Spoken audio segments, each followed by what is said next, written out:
Marcus Bellamy was 39 years old, and for 11 years he had been the kind of man people looked past in a room. He drove a 15-year-old pickup with a dent in the tailgate he never bothered to fix. He wore the same 3 flannel shirts on rotation and kept his receipts in a shoebox in the hall closet. His wife's friends called him steady, which was the polite word they used when they meant unremarkable, and Camille never once corrected them. She liked having a husband who blended into the background. It made it easier not to watch where he was looking. So she did not notice the morning a gray sedan began idling at the end of their street, or the way the same man kept appearing at the hardware store, the coffee counter, the gas station 2 towns over. She had hired him. She thought she was being careful. She thought she was building a case to take the house, the savings, and the small contracting business she believed was barely breaking even. What Camille never thought to ask, not once in 11 years, was why a man who claimed to run a struggling crew of 3 had a second phone that never left his jacket, or whose name was on the deed to the building her own lawyer's office rented. She had hired someone to follow Marcus to learn his secrets. She had no idea he already knew every one of hers, that he had known for 4 months, and that $260,000 had already quietly moved to a place she would never reach. What happened next would cost Camille everything she believed she was about to take. Before we jump into the story, comment where in the world you are watching from, and subscribe because tomorrow's story is one you need to hear. The morning light filtered through the kitchen windows. Marcus had reframed himself 2 winters back, falling across the long maple counter he'd planed and oiled by hand. The coffee was still hot. He sat with the mug cradled in both palms, watching the steam lift and bend in the draft from the back door, and he let himself be still for a moment before the day asked anything of him. The house was quiet in the way old houses are quiet, full of small settling sounds, the tick of pipes, the breath of the furnace. He had bought this place when it was failing, sagging at the porch and rotted at the sills, and he had brought it back board by board over the better part of a decade. His grandmother had raised him in a house just like it, a woman who took in laundry and never once raised her voice, and she used to tell him, sitting at her own kitchen table, that a man should build slow and keep his counsel. Talk less than you know, she'd say. Let people decide who you are. It saves you the trouble of telling them. She had been gone 6 years now, but he heard her in the grain of the wood and the patience of the work. His other phone, the slim one, sat secured in the inner pocket of the jacket hung by the door, where it had lived for as long as he'd been married. Only 2 people knew that phone existed. Neither of them was his wife. Camille came down at 7:30 smelling of a perfume he did not recognize, something bright and sharp she had not been wearing a month ago. She kissed his cheek the way she always did, a quick warm press, and asked if he'd slept, and turned her phone face down on the counter in a motion so smooth she probably didn't know she was doing it anymore. He told her he'd slept fine. He had not, but that was his own business. She talked about a client meeting that ran long, a friend's divorce, the price of the flooring she wanted for the guest bath, and he listened and nodded and watched the small performance of an ordinary marriage play out across the kitchen island. He remembered the woman he'd married. He remembered a rainstorm 14 years ago, the 2 of them under the awning of a closed-up diner, her laughing because she'd ruined a new pair of shoes, telling him she liked that he didn't try to impress her. He'd believed they were the same kind of people then, the kind who built things and kept them. He had been wrong about the second part. He was still deciding how wrong he'd been about the first. She left at 8. He watched her car pull out, and he watched 4 seconds later the gray sedan ease away from the curb and follow. He finished his coffee. The first thing Marcus had noticed back in February was a charge on a card he wasn't supposed to know about, a card Camille believed was hidden behind a separate login on a separate bank. Investigative Services, the line read, a 4-figure retainer. He had not been looking for it. He had been reconciling the accounts the way he did every quarter, the same patient bookkeeping that kept his actual business running. The one she thought was 3 trucks and a tax headache. The charge sat there, small and certain, and he understood it the way an engineer understands a hairline crack. It was not the problem.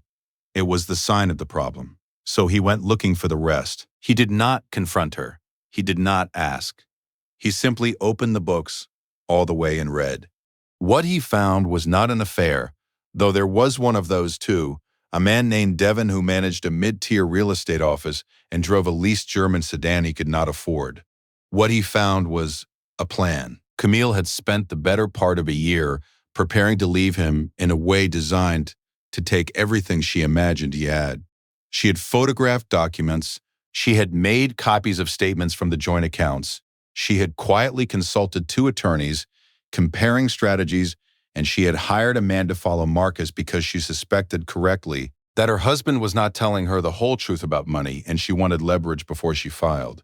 The cruelty of it was not the leaving. People left. The cruelty was the patience, the 11 years of cheat kisses and shared dinners stacked on top of a year of cold calculation, the way she had slept beside him while assembling the case for his ruin.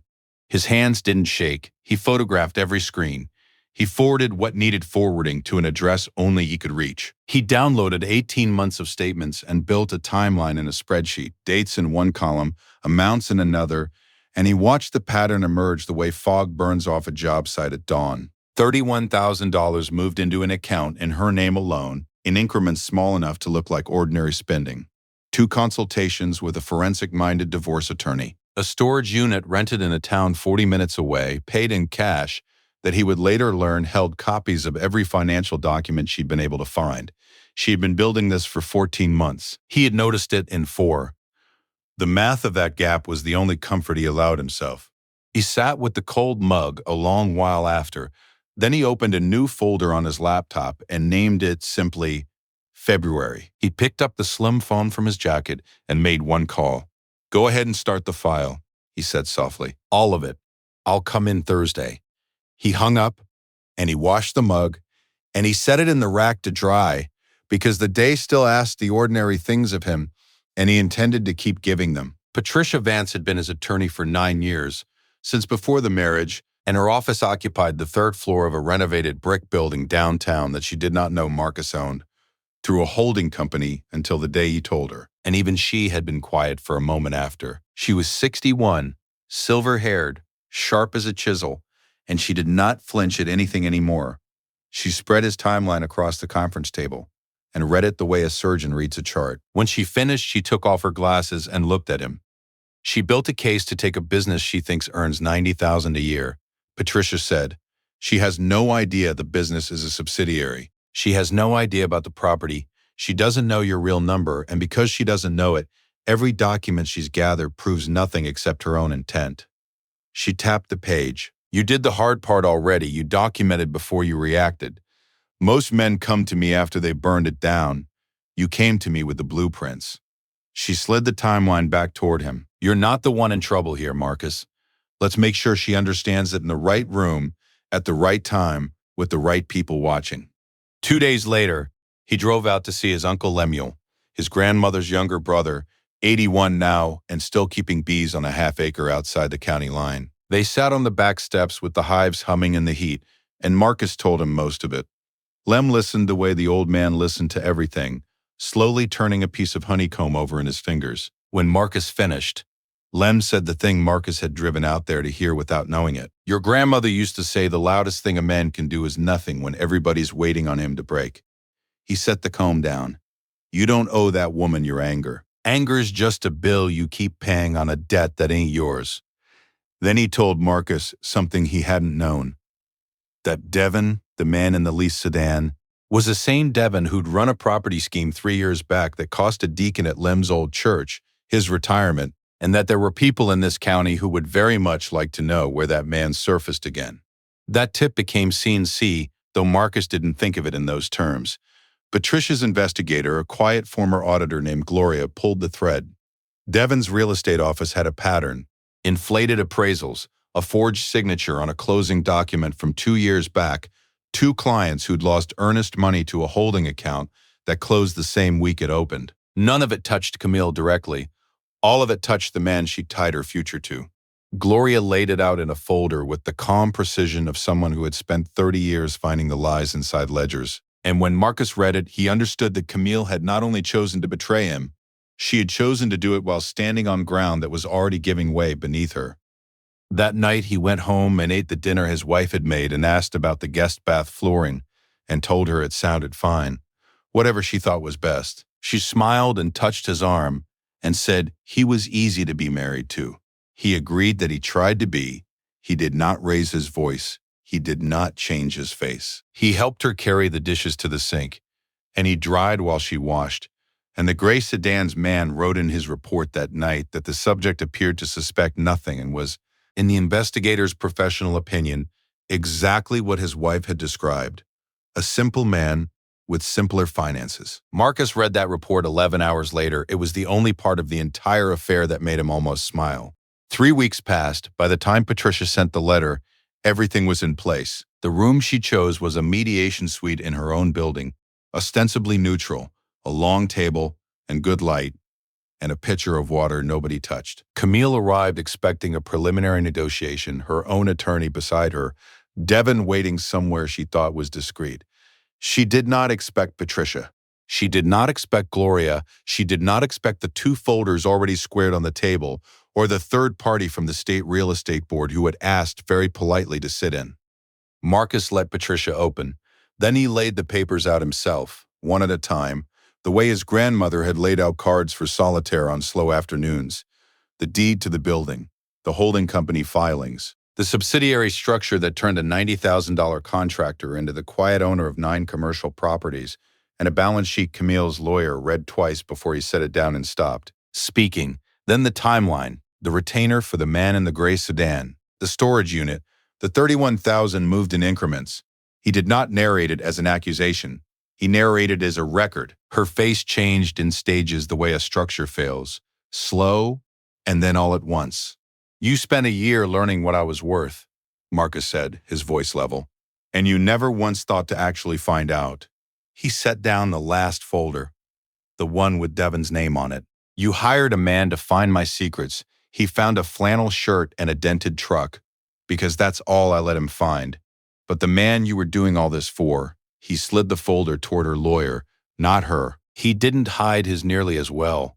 Camille started to speak, started to reach for the version where it was a misunderstanding, where she'd been frightened, where he'd shut her out and she'd only been protecting herself. Patricia let her get 4 words in.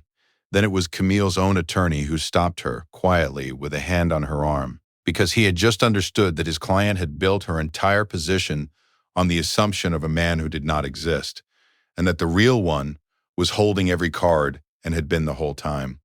Marcus gathered his papers. He stood.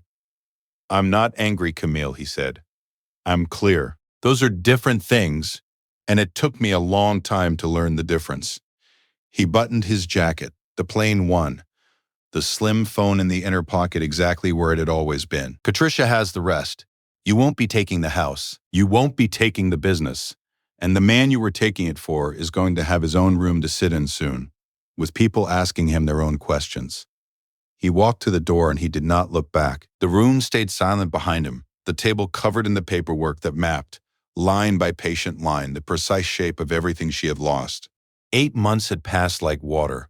Marcus stood on a new porch on the far side of the same city, one he'd built himself over a long autumn, the rail still smelling faintly of cedar. The morning came in low and gold across a yard he'd seeded by hand, and at the edge of the garden a row of tomato plants leaned heavy against their stakes, fruit splitting at the seams with their own ripeness. He had folded the contracting work into something larger that spring, taken on 2 younger men, and started teaching them the way Lem had taught him. Slow, without shortcuts, and a development contract had come in that would keep all of them working for 3 years. He pressed a thumb into the soil of a planter box and set a seedling in and firmed the dirt around it. There was a woman named Renee who came by on weekends, an architect he'd met across a permit table, who asked good questions and didn't perform and seemed unbothered by the long, quiet stretches he needed. She was inside now, reading, in no hurry to be anywhere.